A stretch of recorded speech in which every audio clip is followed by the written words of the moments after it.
লোকসভা ভোটের মুখে একসঙ্গে তিনটি পদ থেকে ইস্তফা দেবেন।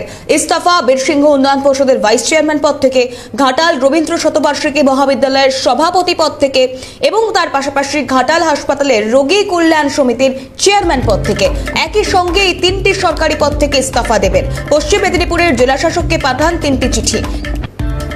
কি কারণে তিনটি সরকারি কমিটি থেকে ইস্তফা তা এখনো পর্যন্ত স্পষ্ট নয়। তবে কি লোকসভা ভোটের আগে দল থেকে দূরত্ব বাড়ছে?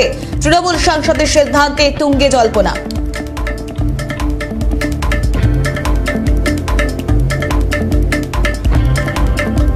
লোকসভা ভোটের মুখে একসঙ্গে তিনটি পদ থেকে ইস্তফা দেবের, তাহলে কি দল থেকে দূরত্ব বাড়ছে দেবের? এই গোটা বিষয় নিয়ে রাজনৈতিক মহল তারা এই ঘটনাটা কিভাবে দেখছেন? একদিকে রাজ্য বিজেপির সভাপতি সুকান্ত মজুমদার এবং তার পাশাপাশি সিপিএম নেতা সুজন চক্রবর্তী, তারা টেলিফোনে ঠিক কি প্রতিক্রিয়া দিয়েছেন শুনুন।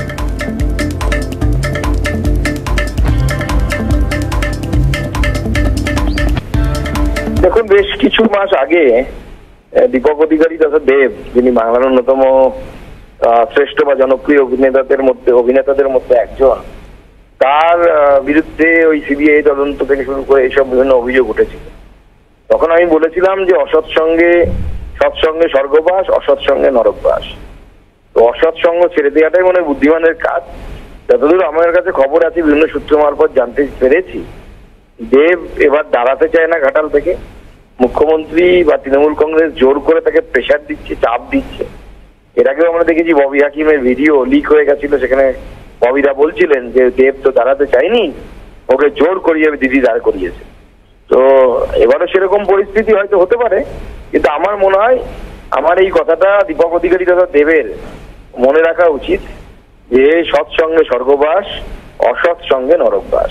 দেখুন, দীপক অধিকারী মানে দেব, সে কোন পদে আছে আর কোন পদে থাকবে এ নিয়ে খুব আগ্রহ করার মতো কোনো কারণ দেখছি না।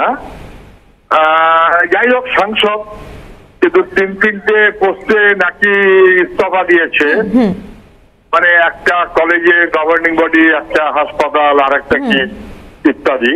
কোন পোস্টে তিনি আছেন আর কোন পোস্টে তিনি থাকবেন, তৃণমূলের পোস্ট তো আসলে একটা, বাকি হবে ল্যাম্প পোস্ট।